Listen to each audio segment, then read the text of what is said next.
Welcome to 360 degree teaching. আমরা unit কালকে part 1 দেখেছিলাম সিএইচএন থেকে। থার্ড ইয়ার আমরা দেখছিলাম কোশ্চেন সলভ। 2024 আমরা দেখছিলাম সিএইচএন। আজকে আমরা পার্ট 2 স্টার্ট করব। পার্ট 2 স্টার্ট করার আগে আমাদের পার্ট 1 এ দুটো কোশ্চেন এখানে আমাদের রয়ে গেছিল, সেগুলো কমপ্লিট করার পর তারপর আমরা নেক্সট পার্টে চলে যাব। ঠিক আছে, তাহলে আমরা শুরু করি।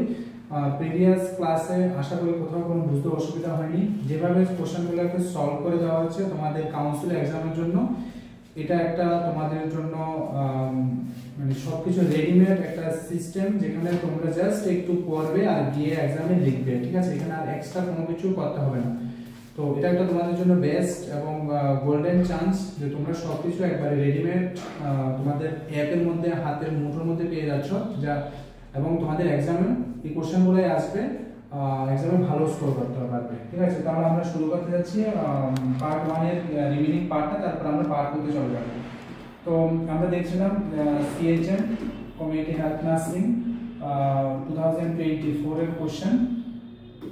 24 এর question, list down the common occupational health hazards. তো অকুপেশনাল হেলথ হ্যাজার্ড, অকুপেশন কি? অকুপেশন হচ্ছে কি আমাদের যে ওয়ার্কিং এনভায়রনমেন্ট। ঠিক আছে, আমরা যেখানে কাজ করি। ঠিক আছে, কেউ আমরা ইন্ডাস্ট্রিতে কাজ করি, হ্যাঁ ইন্ডাস্ট্রিতে কাজ করি, কি আমরা অটোমোবাইল সেক্টরে কাজ করি, সেক্টর, কেউ আমরা ফার্টিলাইজার ফ্যাক্টরিতে কাজ করি, কেউ আমরা কটন ইন্ডাস্ট্রিতে কাজ করি, কটন ইন্ডাস্ট্রি। হ্যাঁ, তো এগুলো হচ্ছে গিয়ে অকুপেশন। মানে আমাদের যে আমরা যখন কোনো জায়গায় ফর্ম ফিল আপ করি তখন অকুপেশন লিখি, তো আমাদের অকুপেশন কি, প্রফেশন কি, এটা হচ্ছে অকুপেশন। তো অকুপেশন কাজ করতে গেলে সাপোজ কেউ একজন ইন্ডাস্ট্রিতে কাজ করছে বা অটোমোবাইল ইন্ডাস্ট্রিতে কাজ করছে, কন্টিনিউয়াসলি সাউন্ড হচ্ছে, তাহলে সাউন্ড হচ্ছে কি একটা হেলথ হ্যাজার্ড। তো সাউন্ড থেকে কি কি হেলথ হ্যাজার্ড হবে, তো আমরা এই জিনিসগুলো দেখবো যে অকুপেশনাল হেলথ ইনজুরি বা হেলথ হ্যাজার্ড কি কি থাকে। Write about the role of nurse, সেখানে আমাদের নার্সিং প্রফেশন হিসেবে আমাদের কি কি অ্যাক্টিভিটি বা কি সাপোর্ট করা যেতে পারে, সেই জিনিসগুলো নিয়ে আমরা এখানে ডিসকাস করব এবং এগুলো এক্সামের কোশ্চেনে এগুলো এসছে। তো আমরা দেখছি যে list down occupational health hazards আর workplace risk that can cause harm. ঠিক আছে, কারণ এটা আমাদের বডির জন্য হার্ম, আমাদের মেন্টাল, আমাদের ফিজিক্যাল, আমাদের বডির জন্য এটা harmful. Categorised as safety, physical, chemical, biological, ergonomic and psychological। তো ergonomic কি? ergonomic হচ্ছে কি risks related to workplace। ঠিক আছে, তো ergonomics, তো আমাদের কি কি এফেক্ট, একটা ফিজিক্যাল হতে পারে, কেমিক্যাল হতে পারে, বায়োলজিক্যাল হতে পারে, সাইকোলজিক্যাল, বিভিন্ন সেক্টরে বিভিন্ন এনভায়রনমেন্টের দিক দিয়ে আমাদের কি কি এফেক্ট হতে পারে। কি কি থাকে কেমিক্যালের মধ্যে? মেডিকেশনস, disinfectants and sterilant, তারপরে প্রিজারভেশন। ঠিক আছে, ফিজিক্যাল মধ্যে কি থাকতে পারে? প্রলং সিটিং, আমরা যখন বসে বসে খুব লং টাইম কাজ করি সেটা আমাদের বডি পোস্টার বা আমাদের স্পাইনের মধ্যে বিভিন্ন প্রবলেম হতে পারে। Prolong sitting or standing, poor posture, repetitive movement, moving patient or equipment. ঠিক আছে, বায়োলজিক্যালের মধ্যে কি? Bacteria, fungi, virus, parasite. ঠিক আছে, আর স্ট্রেসের মধ্যে কি থাকে? লং আওয়ার, শিফট রোটেশন, তারপরে পেশেন্স, এগুলো থাকে যে স্ট্রেস, আমাদের লং টাইম ধরে যদি কোনো কাজ করি তো সেগুলো আমাদের স্ট্রেস ক্রিয়েট করে। তো কি কি থাকে? একটা কেমিক্যাল হেলথ হ্যাজার্ড থাকে, ফিজিক্যাল থাকে, বায়োলজিক্যাল থাকে, স্ট্রেস রিলেটেড থাকে। তো এটা লিখে দিলে এখানে মার্কস কত? 3 মার্কস, তো এটা লিখে দিলে হয়ে যাবে 2 মার্কস আরামসে এটা চলে আসে। রোল কি থাকবে? নার্সের রোল স্পেশালিস্ট হিসেবে কাজ করবে। এখানে দেখা গেল যে অকুপেশনাল হেলথ হ্যাজার্ড কি কি থাকে? ফিজিক্যাল থাকে, কেমিক্যাল থাকে, বায়োলজিক্যাল থাকে, মেকানিক্যাল থাকে, সাইকোলজিক্যাল থাকে। আর রোল কি থাকে স্পেশালিস্ট হিসেবে? অকুপেশনাল হেলথ অ্যাসেসমেন্ট, অ্যাসেস করবে যে কোথাও প্রবলেম, ফিজিক্যাল অকুপেশন রিলেটেড কি কি problem, health surveillance, rehabilitation. Next কি থাকবে? ম্যানেজার হিসেবে থাকবে। ম্যানেজার মানে ম্যানেজ করবে, management, administration, budget planning, marketing, service level agreement, quality assurance. এগুলো কি সবগুলো নার্সের রোল। একজন নার্স সে কতগুলো কাজ করতে পারে, সে কতগুলো কাজের জন্য এলিজিবল, সে মার্কেটিং করতে পারে, সে বাজেট প্ল্যানিং করতে পারে, সে fiscal planning, administration, management, service level, quality assurance, অনেকগুলো কাজ সে পারফর্ম করতে পারে। ঠিক আছে, নেক্সট প্রফেশনাল অডিট, যেটা ম্যানেজমেন্টের মধ্যে কন্টিনিউ প্রফেশনাল ডেভেলপমেন্ট, এই জিনিসগুলো নিয়ে সে পারফর্ম করতে পারে। Coordination, occupational health team, work education and training, environmental health management, health এডুকেটরের মধ্যে কি workplace health promotion, counselling and reflective listening skill, problem solving skills, আর কি করতে পারে এজ রিসার্চার হিসেবে সে কাজ করতে পারে, রিসার্চ করতে পারে, health need assessment, research skill, evidence based practice, epidemiology. ঠিক আছে, তাহলে দেখা গেল যে একজন নার্সিং প্রফেশন সে তার ওয়ার্ক এনভায়রনমেন্টে তার যে স্কিল, তার নলেজ, সেটা মাল্টিপল সেক্টরে সে ডিস্ট্রিবিউট করতে পারে এবং সে তা ইমপ্লিমেন্ট করতে পারে, বিভিন্ন অ্যাক্টিভিটি, বিভিন্ন ওয়ার্কগুলো সে পারফর্ম করতে পারে। ঠিক আছে,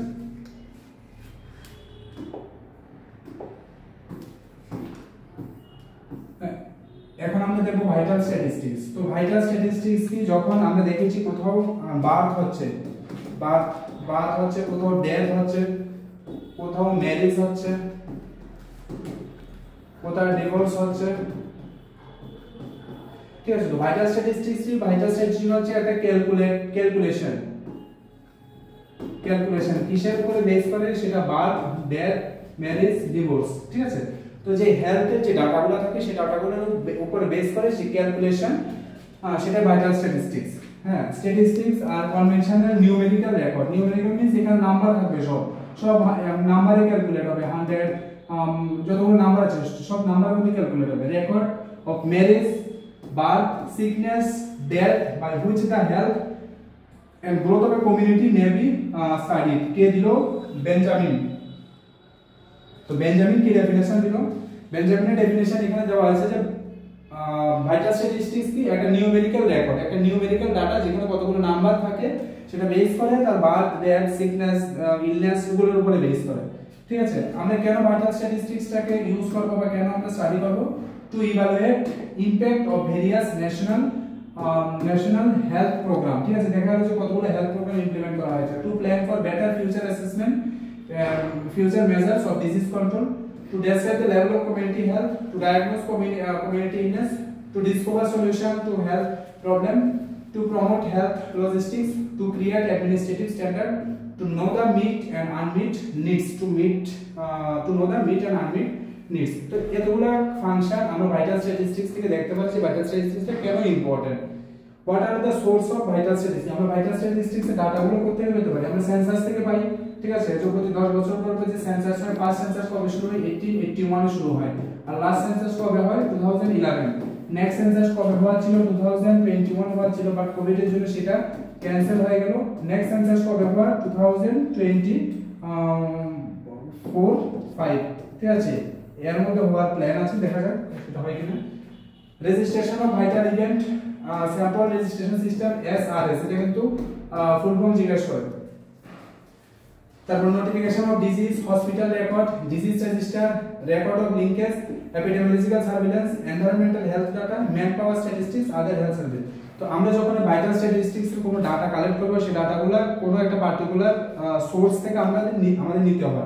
ঠিক আছে, যেমন এই যে যতগুলো সোর্স আছে, সেন্সাস থেকে আমরা নিয়ে নিয়েছি কতজন পপুলেশন আছে, কতজন অ্যাডাল্ট আছে, কতজন ওল্ড এজ পারসন আছে, কতজন infected, non infected, communicable, non communicable disease patient আছে, এগুলো আমরা সবগুলো কালেক্ট করতে পারি। ঠিক আছে, নেক্সট আমরা দেখব state the use of vital statistics in health service. আমরা হেলথ সার্ভিসে সেই ভাইটাল স্ট্যাটিস্টিক্স এর কি সোর্স, কি ইউজ করতে পারি? ইউজ অফ ভাইটাল স্ট্যাটিস্টিক্স, সেটা আমরা মর্টালিটি একটা জিনিস আর মরবিডিটি আরেকটা জিনিস। মর্টালিটি হচ্ছে গিয়ে ডেথ রেট, আর মরবিডিটি হচ্ছে গিয়ে ইলনেস রেট বা ডিজিজ রেট। তো মর্টালিটি কি? Life expectancy, leading causes, injury mortality, occupational mortality, causes of death, infant mortality, national death index. তো মর্টালিটি ডাটা থেকে আমরা সবগুলো রিলেটেড টু ডেথ, যে কিভাবে সে মারা গেল, এটা আমরা ডাটা কালেক্ট করব। ঠিক আছে, আর ন্যাটালিটি ডাটা, ঠিক আছে, natality data use for many purpose. Natality means যে বার্থ, ঠিক আছে, বার্থ বা সার্ভাইভার যারা থাকে, তো ওদের ডাটাটা কিভাবে আমরা নেব? Birth and fertility rate, non-marital birth, birth of teenage, prenatal care, low birth weight and preterm birth, caesarean delivery, birth timing, mother age and pregnancy rate. তো আমরা এই ডাটাগুলো ন্যাটালিটি রেট থেকে দেখব। তাহলে আমাদের যে ভাইটাল স্ট্র্যাটেজি সেটা পারপাসটা কি, সেটা পারপাসটা আমরা দেখলাম যে ডিফারেন্ট সেক্টরে আমরা ডাটা কালেক্ট করতে পারি। কিসের মধ্যে মর্টালিটি ডাটা, অনেকগুলো ডাটা আমরা নিতে পারি, এগুলো পারপাস ন্যাটালিটি ডাটা থেকে আমরা নিতে পারি। ঠিক আছে, তো এটা হচ্ছে ইউজ। নেক্সট আমরা মুভ করব কিছু শর্ট নোটস। এখানে টোটাল 7টা শর্ট নোটস আছে, এখান থেকে যদি পড়ে নাও এক দুটো কোশ্চেন এক্সামে চলে আসে। ঠিক আছে, তো একেবারে সব রেডি করা আছে। আমরা একটু দেখছি কি কি কোশ্চেনে আছে, কোশ্চেনে কি কি আছে। আমরা এখান থেকে কি দেখব, responsibility of ASHA, mid day meal programme, red cross society, organisation and administration of health system at state level in India, prevention of communicable disease, AYUSH, small family norm. তো আমরা একে একে সবগুলো ডিসকাস করব এবং দেখব যে নেক্সট আমাদের এক্সামের জন্য কোনটা আসতে পারে। ঠিক আছে, তো রেসপন্সিবিলিটি অফ আশা। আশা কি? আশা হচ্ছে কি accredited social health activist, activity না কিন্তু অ্যাক্টিভিস্ট। তো এটা ফুল ফর্ম জিজ্ঞেস করে আশা। ঠিক আছে, আশা কোথায় কাজ করে? আশা আশা আশা কত পপুলেশনে কাজ করে? আশা কাজ করে এনআরএইচএম, ন্যাশনাল রুরাল হেলথ মিশন। ঠিক আছে, আশা কত পপুলেশনে কাজ করে? আশার পপুলেশন হচ্ছে কি 1000 পপুলেশন। আশা কত ফ্যামিলি নিয়ে কাজ করে? 400 to 450 ফ্যামিলি নিয়ে আশা কাজ করে। ঠিক আছে, আশা কাজ করে। হ্যাঁ, আশার কোয়ালিফিকেশন কি? আশার কোয়ালিফিকেশন মিনিমাম 8 পাস। হ্যাঁ, আশা কারা? আশা হতে হবে ফিমেল পারসন, ফিমেল। ঠিক আছে, তাহলে এগুলা কিন্তু ওখান থেকে একটা কোশ্চেন এক্সামে জিজ্ঞেস করতে পারে যে ASHA population, family, current recruited, full form কি, এগুলো জিজ্ঞেস করতে পারে। ঠিক আছে, তো each ASHA has been made for responsible 1000 population under National Health Mission NHM in rural area. ঠিক আছে, rural area মানে NRHM, National Rural Health Mission. The ASHA are selected from the community. ওই যে লোকাল যে এরিয়াতে কাজ করবে সেই এরিয়া থেকে একজনকে সিলেক্ট করা হবে। হ্যাঁ, এক্সাম সিস্টেমে সিলেক্ট করা হবে স্ক্রিনিং করে। কি কি কাজ করবে? অ্যাওয়ারনেস জেনারেশন, সে বাড়ি বাড়ি যাবে, সে ভিলেজের মধ্যে গিয়ে অ্যাওয়ারনেস জেনারেট করবে যে কালকে ম্যালেরিয়া প্রোগ্রাম হবে, বিএচএনডি প্রোগ্রাম হবে, পোলিও খাওয়ানো হবে, টিকা খাওয়ানো হবে, এই জিনিসগুলো অ্যাওয়ার জেনারেট করবে। ম্যালেরিয়া নিয়ে কথা বলবে, হোম ভিজিট করবে, হোম ভিজিট করে ডাটা কালেক্ট করবে, দেখা হবে যে কার বাড়িতে কত পপুলেশন আছে, তারপরে কয়জন এলিজিবল কাপল আছে, কয়জন ডায়রিয়া রোগী আছে, কয়জন এনসিডি রোগী আছে, এগুলো কালেক্ট করবে। কমিউনিটি মোবিলাইজেশন, মোবিলাইজ করে কমিউনিটিকে ধরে ধরে নিয়ে আসবে। কোথায় নিয়ে আসবে? সাব সেন্টার নিয়ে আসবে, যেটাকে আমরা আয়ুষ্মান আরোগ্য মন্দির হিসেবে জানি। সেখানে নিয়ে আসে ইমিউনাইজেশন খাওয়াবে, পোলিও দেবে। Village health sanitation nutrition committee, DSNC meeting হয়, যেটা মান্থলি একটা মিটিং হয়, সেই মিটিং আশা আসবে। এসকর্ট সার্ভিস, কোন একটা পেশেন্ট যাচ্ছে হসপিটালে যাচ্ছে, পিএসসি বা হাই হসপিটালে যাচ্ছে, তখন তার সঙ্গে এসকর্ট দেবে, সঙ্গে যাবে। ট্রিটমেন্ট অফ মাইনর এলমেন্টস, ছোট ছোট ডিজিজ গুলো, যেমন কারো ডায়রিয়া হলো, ডায়রিয়া হলে সঙ্গে তাকে একটা ওআরএস দিয়ে দাও। ঠিক আছে, ভাইটাল ইভেন্টস, ভাইটাল ইভেন্টস মানে যে ভাইটাল ইভেন্টস গুলো সেগুলো দেখবে। ঠিক আছে, যেমন কার বাত কতজন হচ্ছে, ডেথ কতজন হচ্ছে, হ্যাঁ ডেথ কতজন হচ্ছে, মেরিজ কতজন হচ্ছে, এগুলো দেখবে। মেইনটেইন রেকর্ড, যে ফ্যামিলি প্ল্যানিং মেইনটেইন করবে, ইমিউনাইজেশন ডাটা রেকর্ড করবে, এগুলো সবগুলো ডাটা রেকর্ড করবে। কোঅর্ডিনেশন, তাহলে আশা কাজ এগুলো হচ্ছে। নেক্সট আমরা দেখছি কি আছে। নেক্সট হচ্ছে কি মিড ডে মিল প্রোগ্রাম। তো মিড ডে মিল প্রোগ্রামটা ইন্ডিয়াতে কবে স্টার্ট হয়? 1961 মিড ডে মিল প্রোগ্রাম। ভালোভাবে বোঝার চেষ্টা করে, এক্সামে কোশ্চেন কিন্তু MDD প্রোগ্রাম কবে? 1961। আর হচ্ছে গিয়ে মিড ডে মিল স্কিম, যখন এটা আসবে 1995। এক্সামের কোশ্চেন কিন্তু তাহলে একটা শুরু হয়েছে যখন প্রোগ্রাম বলবে 1961, যখন স্কিম বলবে 1995। তো এটা কেন শুরু হলো? মিড ডে মিল প্রোগ্রামটা শুরু হওয়ার পিছনে কি রিজন? সেটা রিজন হচ্ছে কি এখানে সিম্বলটা থাকবে। নাও মিড ডে মিল স্কিম, নাও নোন অ্যাজ PM প্রধানমন্ত্রী পোষণ, প্রধানমন্ত্রী পোষণ is a school meal program in India designated to improve the nutrition status of school age children. ঠিক আছে, মেইনলি এম কি, যারা স্কুল এজ চিলড্রেন থাকে ওদেরকে প্রোটিন আর ক্যালোরি প্রোভাইড করা। প্রোটিন কতটুকু দেবে? প্রোটিন দেবে 12 গ্রাম, আর ক্যালোরি কত দেবে? 300 কিলো ক্যালোরি দেবে নিউট্রিশনের মাধ্যমে। যে মিড ডে মিল স্কিম, সেটা খিচুড়ি দেবে, খিচুড়ি দিতে পারে, সেটা সয়াবিন দিতে পারে, ডিম দিতে পারে, চিকেন দিতে পারে, ফিশ দিতে পারে, যেটাই দেবে। ঠিক আছে, provided to all children. Mid day meal scheme was started 1961, but program start হয় 1961, scheme টা স্টার্ট হয় 1995। ঠিক আছে, অবজেক্টিভ কি, আমার অবজেক্টিভ মানে আমার গোল কি, কেন আমি মানে নার্সিং কোর্স নিয়ে ভর্তি হলাম, এটা হলো আমার অবজেক্টিভ যে আমি একটা জব পাবো, এজন্য আমি নার্সিং কোর্সে ভর্তি হলাম, ঠিক আছে। বাট মিড ডে মিলের স্কিম কি, অবজেক্টিভ কি, achieving universal primary education, reducing child mortality, morbidity and malnutrition, combating all disease including those resulting due to the deficiencies, reduce gender gap in education. Benefit কি থাকবে, benefit কি, benefit যে আমি mid day meal scheme থেকে আমি কি কি benefit পাবো, এই যে বাচ্চারা সবাই খাচ্ছে মিড ডে মিল, হ্যাঁ দেখে আছে তোমার দিকে। বেনিফিট কি, প্রিভেন্টিং ক্লাসরুম হাঙ্গার, যে ক্লাসে আসতে ক্ষুধা লাগে এটা যাতে না হয়। প্রমোটিং স্কুল পার্টিসিপেশন, যদি স্কুলে খাওয়া দাওয়া দেওয়া হয় তাহলে পার্টিসিপেশন স্টুডেন্টের অ্যাটেন্ডেন্স বাড়বে। Facilitating healthy growth of children, nutritional evaluation value, fostering social equality, ঠিক আছে। তাহলে এগুলো হচ্ছে কি বেনিফিট, অবজেক্টিভ, এগুলো আপনারা লিখে দেবো এক্সামে আসতে পারে, ঠিক আছে।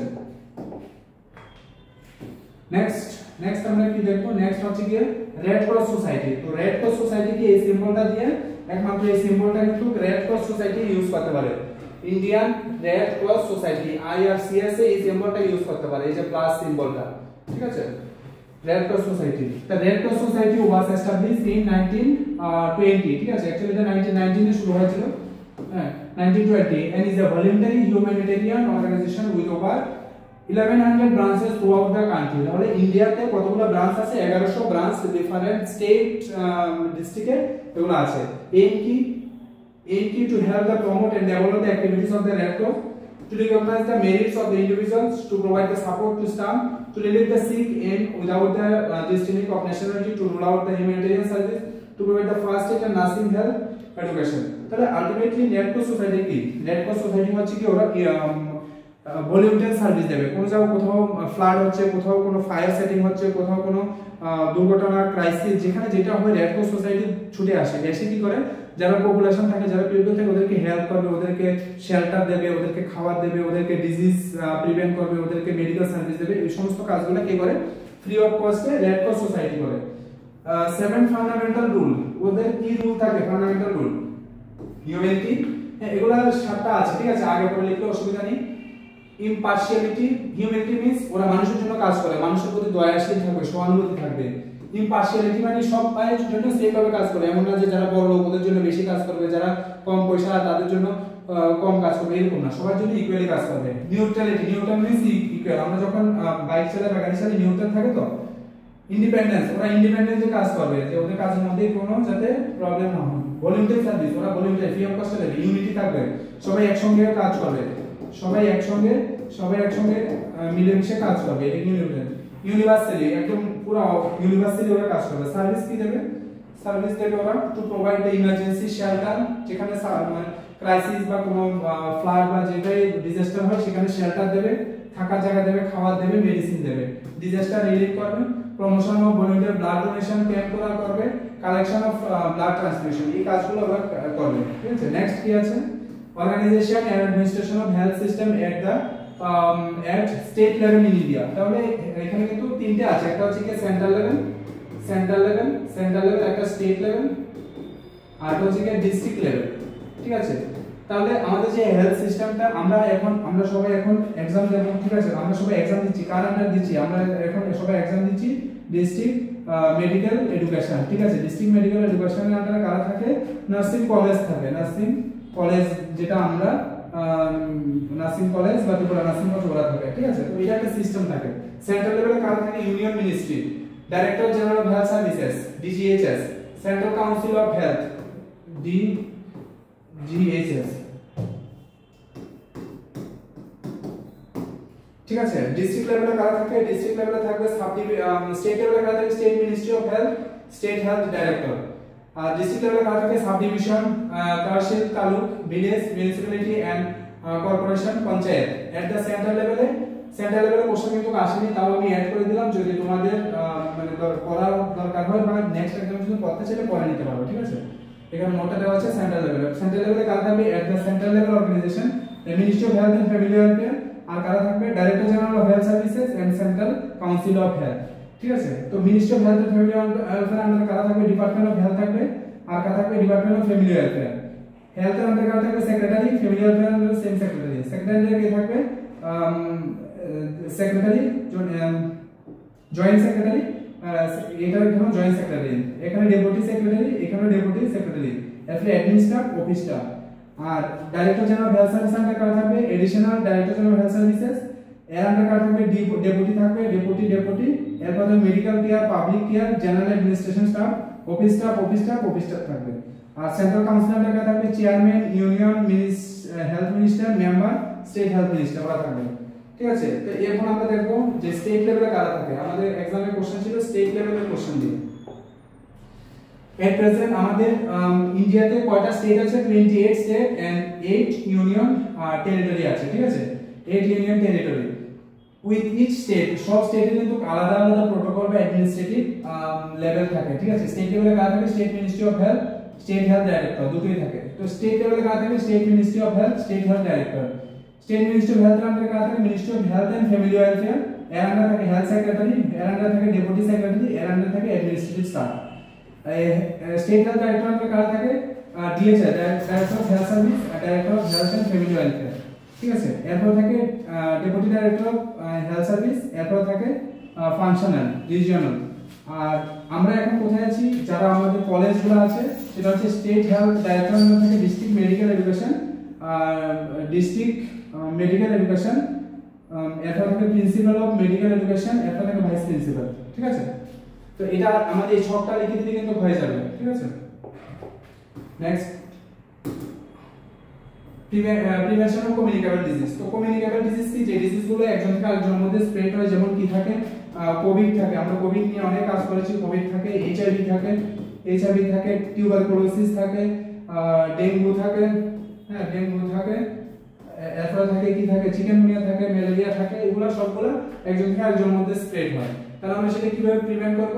কমিউনিকেবল ডিজিজ আর illness caused by the virus and bacteria that people spread to one to another person through contact with contaminated surface। ঠিক আছে, যেমন কেউ হাঁচি দিল, কাশি দিল, বা কেউ কোনো ইনফেক্টেড ব্লাড যদি নিয়ে নেয়, তো সেক্ষেত্রে স্প্রেড হতে পারে। কিভাবে আমরা সেটা প্রিভেন্ট করব? কমিউনিটি অ্যাওয়ারনেস, গ্রামে গ্রামে গিয়ে ভিলেজে গিয়ে আমি অ্যাওয়ারনেস জেনারেট করতে হবে যে সবাই হ্যান্ড ওয়াশিং করো, সবাই মশারি ইউজ করো যাতে ম্যালেরিয়া না হয়। রিস্ক ফ্যাক্টর আইডেন্টিফিকেশন করতে হবে যে কোথা থেকে ডিজিজটা হচ্ছে। Promoting healthy behaviour, addressing misconception, promoting vaccination. ভ্যাকসিনেশনটা খুব ইম্পর্টেন্ট, সেটা প্রপার টাইমে ভ্যাকসিনেশনটা নিতে হয়।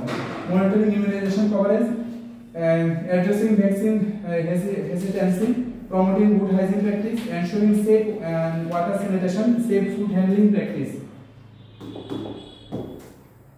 Next we vector control manage করতে হবে যে প্যারাসাইট ভেক্টর কারা থাকে, যেমন ম্যালেরিয়া থাকে, ম্যালেরিয়া যেখানে জমা জল থাকে, স্ট্যাগনেন্ট ওয়াটার যেখানে থাকে সেটা যাতে রিমুভ করা হয়। ওয়াস্ট ম্যানেজমেন্ট, মানে আমাদের কিচেন থেকে যে ওয়াস্টগুলো বের হচ্ছে বা হসপিটাল যে ওয়াস্টগুলো, সেগুলো প্রপার করে ম্যানেজ করতে হবে, ডিসপোজ করতে হবে, এয়ার কোয়ালিটি চেক করতে হবে, disease surveillance করতে হবে, early detection intervention, contact tracking, working with other healthcare providers, engaging community level, advocating for policy change। তাহলে আমরা যদি কমিউনিকেবল ডিজিজ প্রিভেন্ট করতে চাই সেটা মাল্টি সেক্টরাল প্রিভেনশন করতে হবে। যে শুধু আমি ঘরের মধ্যে বা আমার ইনস্টিটিউশন বা আমার হসপিটালে যদি আমি প্রিভেন্ট করি সেটা হবে না, সেটা মাল্টি সেক্টরাল অ্যাপ্রোচ, এবং যারা আদার প্রোভাইডার থাকে, যারা আদার সোশ্যাল অ্যাক্টিভিটিস থাকে, ওদের সঙ্গে আমরা কমিউনিকেট করে প্রিভেন্ট করা যাবে কমিউনিকেবল ডিজিজ। ঠিক আছে, নেক্সট আমরা দেখব আয়ুষ। আয়ুষ কি? আয়ুষ হচ্ছে কি? Alternative medical system, alternative medical system in India. তো আয়ুষের মধ্যে কিন্তু 1 2 3 4 5 চারটা ডিপার্টমেন্ট থাকে। ঠিক আছে, আয়ুষের মধ্যে চারটা ডিপার্টমেন্ট থাকে। তো আমরা এখন কোথায় আছি? আমরা এখন সবাই অ্যালোপ্যাথি। ঠিক আছে, সবাই আমরা অ্যালোপ্যাথি নিয়ে আমরা ব্যস্ত। ঠিক আছে, তো অ্যালোপ্যাথিটা হচ্ছে কি বডির জন্য একটা হার্মফুল। আমাদের মাথা ব্যথা হলো আমরা প্যারাসিটামল খেয়ে নিলাম। ঠিক আছে, আমাদের পেট ব্যথা হলো আমরা ডাইজিন ট্যাবলেট খেয়ে নিলাম। ঠিক আছে, আমাদের কনস্টিপেশন হলো আমরা মেডিসিন নিয়ে নিলাম। ঠিক আছে, তো আমরা যখনই ডিপেন্ড করি কোনো অ্যালোপ্যাথি মেডিসিনের উপরে, তখন সেটা বডির এগেইনস্টে কি আমরা ট্রিটমেন্ট করছি, সেটা বডির জন্য হার্মফুল। বাট যে আয়ুষ সিস্টেম আছে, যে আয়ুর্বেদিক আছে, আয়ুর্বেদ আছে, যোগা আছে, ন্যাচুরোপ্যাথি আছে, উনানি আছে, সিদ্ধা আছে, হোমিওপ্যাথি, এগুলো হচ্ছে গিয়ে আজ থেকে 500 ইয়ার্স। ঠিক আছে, আজ থেকে 500 ইয়ার্স আগে, ঠিক আছে, এত বছর আগে সেই মেডিসিনগুলো ফার্স্ট স্টার্ট হয় আমাদের ওয়ার্ল্ডের মধ্যে। বাট সেই মেডিসিনগুলো আজও এখনো আছে। এটা আমাদের অল্টারনেটিভ হিসেবে ব্যবহার করি, আর মানে অ্যালোপ্যাথির অল্টারনেটিভ হিসেবে আমরা এই জিনিসগুলো ইউজ করি, ঠিক আছে। বাট এগুলো হচ্ছে গিয়ে রিয়েল মেডিসিন, এগুলো হচ্ছে গিয়ে ওল্ড মেডিসিন, ঠিক আছে। এগুলো যদি আমরা ইউজ করি সেগুলো বডির জন্য খুবই বেনিফিট থাকে, ঠিক আছে। এগুলো বডির জন্য বেনিফিট। তো আমরা চেষ্টা করব আমরা আয়ুষ মেডিসিন ইউজ করতে। The Ministry of Ayush was established, কবে established হয় 2014 to promote and develop Ayush system of medicine। এর আগে আয়ুষ ছিল, বাট এটা মিনিস্ট্রির আন্ডারে ছিল না, ঠিক আছে। The term Ayush is a Sanskrit term that denotes like Ayurveda, yoga, naturopathy, Unani, Siddha, homeopathy keep system with Ayush। তো আয়ুষ নামে কি হয়, কি সিস্টেম মধ্যে কি আছে, আয়ুর্বেদা মেইনলি কেন ছিল? A traditional system of medicine focus on the balancing the body's energies. Yoga and naturopathy. Yoga involve the physical and mental disciplines. Naturopathy focus on the natural therapies for healing. Unani, a system of medicine based on the humoral theory. Siddha, an ancient system of medicine with a focus on herbal medicines, herbal remedies. Homeopathy, a system of medicine based on the principle of like cure like, ঠিক আছে। তাহলে এগুলো আজকে আমরা দেখতে পাবো। Next হচ্ছে small family norm. তো স্মল ফ্যামিলি কি, যে ফ্যামিলির মধ্যে আমরা যেটাকে নিউক্লিয়ার ফ্যামিলি বলি, ঠিক আছে, নিউক্লিয়ার ফ্যামিলি। আর এটা হচ্ছে জয়েন্ট ফ্যামিলি, যেখানের মধ্যে সব আই একসঙ্গে থাকে। নিউক্লিয়ার ফ্যামিলিতে কারা থাকে? মা থাকে, বাবা থাকে, আর চিলড্রেন থাকে, ঠিক আছে। চিলড্রেন কতটা? দুজন। এটা হচ্ছে কি nuclear family. Small family norm, কেন আমি স্মল ফ্যামিলি কনসিডার করব, লার্জ ফ্যামিলি এখন কনসিডার করব না কেন? সেটা বেনিফিট কি? A norm is a relation to family size. Family size যখন ছোট হবে সেটাকে আমরা বলবো small family norm. According to sociologist বলেছে implies a pattern which sets limits for any community's fertility behavior। তো আমাদের ফার্টিলাইজেশন যাতে কম হয়, আমাদের ফার্টিলাইজেশন একটা ফার্টিলাইজেশন একটা চাইল্ড হবে, দুটো হলে দুটো, ফার্টিলাইজেশন যখন কম হয় তখন আমাদের ফ্যামিলিটাকে ফ্যামিলি স্মল রাখা যায়। আর ফ্যামিলি স্মল রাখলে আমাদের কি কি বেনিফিট হয়? কনসেপ্টটা কি?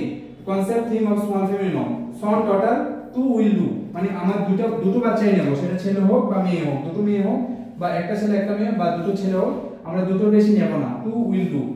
Second child after 3 years, first child আমরা বিয়ে যদি আজকে 2025 এ হয় তাহলে ফার্স্ট বেবি কবে নেব? ফার্স্ট বেবি নেব 2 ইয়ার্স পরে, ঠিক আছে। তাহলে কবে নেব? 2027 এ আমি ফার্স্ট বেবি নেব। আর সেকেন্ড বেবি কবে নেব? ফার্স্ট বেবি থেকে 3 ইয়ার্স, মানে 2030 তে আমি সেকেন্ড বেবি নেব, ঠিক আছে। ইউনিভার্সাল ইমিউনাইজেশন কমপ্লিট করতে হবে, তখন আমার এই কনসেপ্টটা ম্যাচ হবে। এটা বেনিফিট কি স্মল ফ্যামিলি নর্ম? কেন small family norm benefit?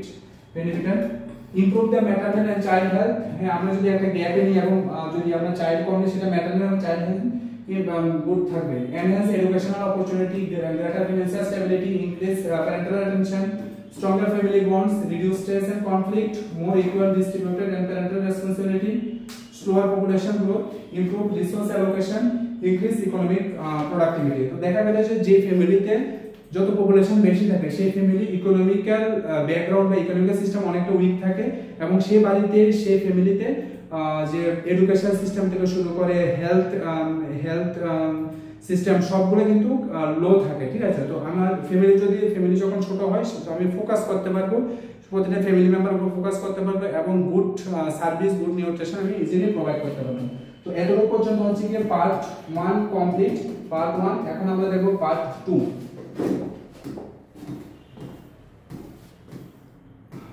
Part 2 যেখানে মধ্যে আমরা দেখব 2024 এর 25 মার্কসের কোশ্চেন। তো 25 মার্কসের জন্য খুব একটা বেশি টাইম লাগে না বা খুব একটা বেশি স্টাডি করার দরকার হয় না, এখানে সবগুলো সলভ করে দেওয়া আছে, পরে নেবে সবাই, ঠিক আছে। প্রথম কোশ্চেন কি আছে? ডিহাইড্রেশন কখন হয়? যখন আমরা জল কম খাই বা আমরা খুব বেশি লং টাইম ধরে কাজ করি, বডিতে যদি ফ্লুইড না থাকে তখন ডিহাইড্রেশন হয়। তো কি করব? আমরা ওআরএস নিয়ে নেব, oral dehydration therapy. Vital statistics আমরা একটু আগে পড়েছি, সেটা হচ্ছে গিয়ে ভাইটাল স্ট্যাটিস্টিক্স ইনফ্যান্ট মর্টালিটি, আমরা মর্টালিটি এগুলো নিয়ে কাজ করি। ইমিউনাইজেশন কি? সেটা হচ্ছে প্রাইমারি লেভেল প্রিভেনশন। 5 ক্লিনে আমরা কি করব? হোম ডেলিভারি যদি হয় তো 5 ক্লিনে করব। ডেমোগ্রাফি কি? সেটা হিউম্যান পপুলেশন। পঞ্চায়েত রাজ ইনস্টিটিউশন জেলা পরিষদ লেভেলে আছে। কমিউনিটি হেলথ সেন্টার অ্যাবাউট 80,000 আছে হিলিতে, আর 1,20,000 আছে পপুলেশন প্লেন এরিয়াতে। অকুপেশনাল ডেফনেস কেন হয়, কানের সমস্যা কেন হয়, নয়েজ থেকে। Statistics related to morbidity mortality vital statistics, যেটা আগে বলেছিলাম। হেডকোয়ার্টারও জেনেভাতে আছে, কোথায় আছে, সুইজারল্যান্ড জেনেভাতে। নেক্সট ট্রু ফলস আমরা দেখছি, prophylaxis is given at the interval of 9 month, এটা 9 মান্থ হবে না, এটা 6 মান্থ হবে, যার কারণে এটা ফলস। হ্যাঁ, ইন্ডিয়ান এমটিপি অ্যাক্ট, হ্যাঁ 20 থেকে 24 উইকস, একদমই true. Comprehensive health care means to service, এটা ফলস। আর্গোনমিক্স হচ্ছে কি, একটু আমি বলেছিলাম অকুপেশনাল হেলথ। আর্গোনমিক্স হচ্ছে কি to study about the risk factor, হ্যাঁ ওয়ার্ক রিলেটেড রিস্ক ফ্যাক্টর। তো এটা কি স্কুল হেলথ সার্ভিস নিয়ে আমরা কাজ করি না, সেটা ওয়ার্ক রিস্ক ফ্যাক্টর নিয়ে কাজ করি। MCQ, which of the following factor affect the community health, সবগুলো এফেক্ট করে, socio economic and political, health care delivery, environmental, সবগুলো এফেক্ট করে। নেক্সট আমরা দেখছি MCQ, which of the following is not the component of school health। তো health teaching এটা তো থাকে, কম্প্রিহেন্সিভ হেলথ কেয়ার থাকে, maintenance of health giving, school administration আমাদের কাজ না, সেটা বাইরে। এটা correct answer. All the following are communicable disease, ক্যান্সারটা কমিউনিকেবল ডিজিজ না, বাকি সবগুলো communicable. IUCD international contraceptive device act কি করে, preventing the fertilisation of woman. Primary health care যে কনসেপ্টটা, সেটা এনেছে ভোর কমিটি। ঠিক আছে। NHM full form national health mission, সবাই আমরা জানি। ILO Indian International Labour Organisation, MTP medical termination pregnancy, SR sample registration system, IRC information education communication. তো এতটুকু পর্যন্ত হচ্ছে কি তোমাদের ফুল কমপ্লিট সিএইচএম 2024 অক্টোবরের কোশ্চেন। একেবারে সব কিছু রেডি করা আছে, কোথাও কোনো কিছু দেখার দরকার নেই, জাস্ট ফোকাস করবে একটা ডিরেকশনে, একটা ট্র্যাকে ফোকাস করবে, তাহলে সাকসেস একেবারে কনফার্ম। ঠিক আছে। নেক্সট অন্য সাবজেক্ট নিয়ে আসছি, আপাতত এতটুকু পর্যন্ত তোমাদের কমিউনিটি কমপ্লিট। নেক্সট অন্য সাবজেক্টগুলো নিয়ে ডিসকাস করব, তো তোমরা এগুলো থেকে ভালোভাবে পড়বে। আজকের জন্য ক্লাস এতটুকুই, থ্যাংক ইউ।